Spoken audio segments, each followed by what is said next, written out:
On est de retour à Canadian Fighter avec Benoît Poirier et Yasumi Kikuyama. Oui, excellent combattant. Deux bons karatékas de haut calibre.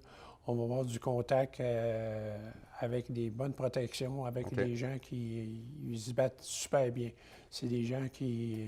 Le Kyokushinkai, c'est pas un style où on fait semblant de se battre. Non, non, c'est des vrais coups, là. C'est des vrais coups. C'est un style qui est reconnu pour être fort et robuste. Souvent, les combattants Kyokushin s'en vont souvent au K1, où c'est des très bons combattants aussi en Muay Thai.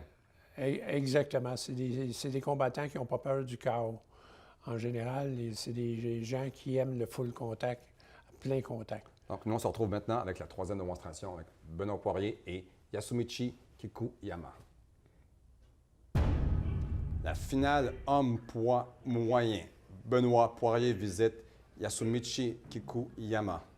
Ici, on va avoir un Québécois contre un Japonais. On va voir que Benoît Poirier a une très belle souplesse et puissance de jambes, très grande force dans ses mawashigiri. Un très bon combattant. Très beau coup de pied. Benoît est vraiment en possession de tous ses moyens. Hein. Il a une plus grande portée que son adversaire. Alors ça, il donne un avantage de ce côté-là. C'est vraiment des coups secs et rapides. Là. Oui. Il se déplace d'un côté puis il frappe avec l'autre jambe. Exactement. Le coup de pied que vous avez vu, Ura Mawashigiri, coup de pied renversé vers l'arrière, c'est un coup de pied qui est très spectaculaire. Souvent, on voit des KO dû à cette technique-là. Oh, un bon coup de genou aussi porté. Avec le tibia. Il y a beaucoup de combattants de UFC qui ont fait du karaté Kyokushin. Georges Saint-Pierre, c'en est un aussi qui a fait du karaté Kyokushin. Oui, Georges Saint-Pierre. Son instructeur a été Jean Couture. Jean Couture a été un de mes élèves. Alors, c'est tous des descendants, des bons descendants des Kyokushin. C'est des bons combattants. C'est quand même incroyable. Il y a beaucoup de coups de pied aux jambes. Il est capable d'aller autant aux jambes qu'au visage par la suite. Exact. On peut voir que malgré que l'autre, c'est un Japonais, Poirier a la supériorité dessus. Habituellement, le Japon était toujours dominant dans les championnats du monde.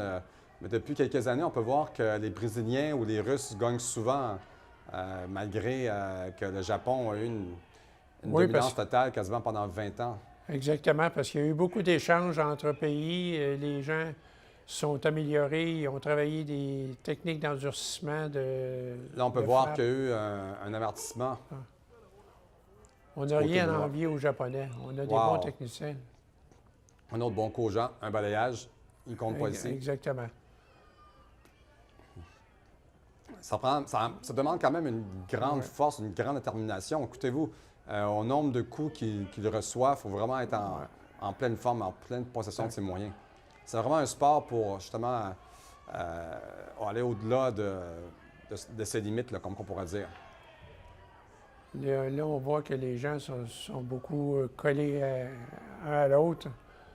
Ils essaient de se déplacer un petit peu pour, surtout Poirier, pour avoir une bonne portée avec ses jambes. Oui, il y a une plus grande portée, donc il devrait peut-être s'en servir aussi. C'est ça, exactement.